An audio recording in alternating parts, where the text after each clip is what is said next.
রেলমন্ত্রী অশ্বিনী বৈষ্ণব ১লা জুলাই মঙ্গলবার রেল ওয়ান মোবাইল অ্যাপ্লিকেশন চালু করলেন, যা যাত্রীদের টিকিট বুকিং, ট্রেন এবং পিএনআর অনুসন্ধান, ভ্রমণ পরিকল্পনা, রেল সহায়তা পরিষেবা এবং খাবার বুকিংয়ের মতো একাধিক পরিষেবা সহজে একটি অ্যাপ থেকেই অ্যাক্সেস করতে সহায়তা করবে।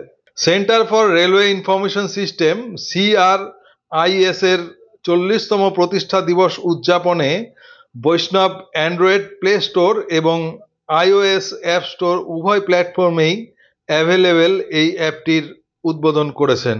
রেল ওয়ান অ্যাপ হলো সমস্ত যাত্রীর চাহিদার জন্য একটি ওয়ান স্টপ সমাধান। এই অ্যাপের মাধ্যমে যাত্রীরা যে সমস্ত পরিষেবাগুলিতে সহজে অ্যাক্সেস করতে পারবেন: সুরক্ষিত অসংরক্ষিত প্ল্যাটফর্ম টিকিট, ট্রেন এবং পিএনআর অনুসন্ধান, ভ্রমণ পরিকল্পনা, রেল সহায়তা পরিষেবা, ট্রেনে খাবার বুকিং ইত্যাদি।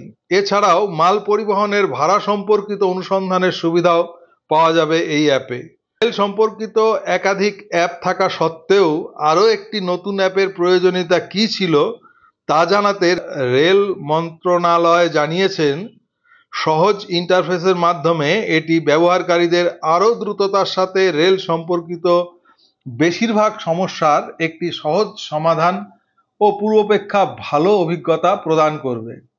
রেল মন্ত্রণালয় আরও জানিয়েছে, এটি কেবল এক জায়গায় সমস্ত পরিষেবাই প্রদান করবে না, বরং পরিষেবাগুলির মধ্যে সমন্বয় প্রদান করবে, যা ব্যবহারকারীকে ভারতীয় রেল পরিষেবার একটি সামগ্রিক প্যাকেজ প্রদান করবে। এই অ্যাপের একটি বিশেষ বৈশিষ্ট্য হল সিঙ্গেল সাইন ইন, যা ব্যবহারকারীদের একাধিক পাসওয়ার্ড মনে রাখার প্রয়োজন পড়বে না। রেল ওয়ান অ্যাপ ডাউনলোড করার পর রেল কানেক্ট বা ইউটিএস অন মোবাইল অ্যাপের ব্যবহারকারীর আইডি ব্যবহার করে লগ ইন করতে পারবেন। এর ফলে ব্যবহারকারীদের বিভিন্ন পরিষেবার জন্য আলাদা অ্যাপ থাকার প্রয়োজন দূর হয়ে যাবে, ফলে ডিভাইসের স্টোরেজ সাশ্রয় হবে।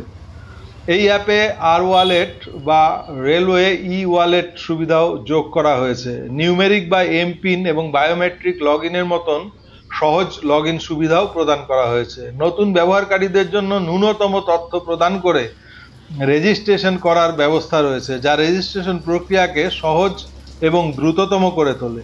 যারা কেবল অনুসন্ধান করতে চান তারা তাদের মোবাইল নাম্বার এবং ওটিপি দিয়ে গেস্ট লগ ইনের মাধ্যমেও লগ ইন করতে পারবেন এই অ্যাপে। ধন্যবাদ।